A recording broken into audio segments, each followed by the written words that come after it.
নমস্কার, আমার নাম জয়িতা পাল শ্রুতি। আজকে আমি আপনাদের সামনে একটি কবিতা পরিবেশন করব। আমার কবিতাটির নাম আসল রাজা, লিখেছেন কবি অরুণ সরকার। কাকের মুখে রটল খবর, বনের রাজা বাঘ মরেছে। জন্তুরা সব একে একে মরা বাঘটা এলো দেখে। কেউ করলো আহা উহু, কেউ ভাবলো বাঁচা গেছে। কদিন পরে বললো সবাই বাঘ মরেছে, এবার তবে বনের একটা রাজা তো যায়। কে তাহলে রাজা হবে? শিয়াল শুনে চুপি চুপি মাথায় দিয়ে গাধার টুপি লাফিয়ে ওঠে সিংহাসনে, ডাকলো হুয়া হুক করাবে, বললো যে সেই রাজা হবে।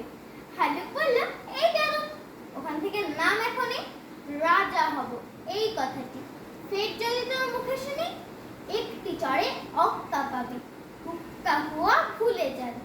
বাঘ নেই তো ভালুক আছে, বাঘের পরেই আমার দাবি। মেঘরে বলল ভালোই আছে, করবে তুমি ভালুক নাচা? সিংহাসনে বসে আবার ভাবছে বুঝি রাজাও হবে।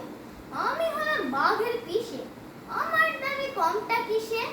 হাই না বললাম হাসাস নি আর, পিসি কথা ঠিক নেই তার, উনি এলেন পিসে মশাই।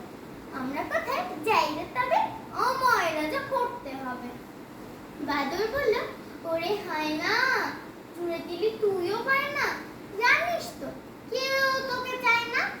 ভাগার দিয়ে লেংচে চলিস, রাজা হব তুইও বলিস। আমি বানর অর্ধেক নর, বনবাসী বুদ্ধিজীবী, আমায় রাজা করতে হবে সবাইকে বলে দিবি। শুয়োর বলল বাদামি রাখ, গাছেতে আছিস গাছেতেই থাক, সব বুদ্ধি বেরিয়ে যাবে পেটে যখন দেব চিড়ে।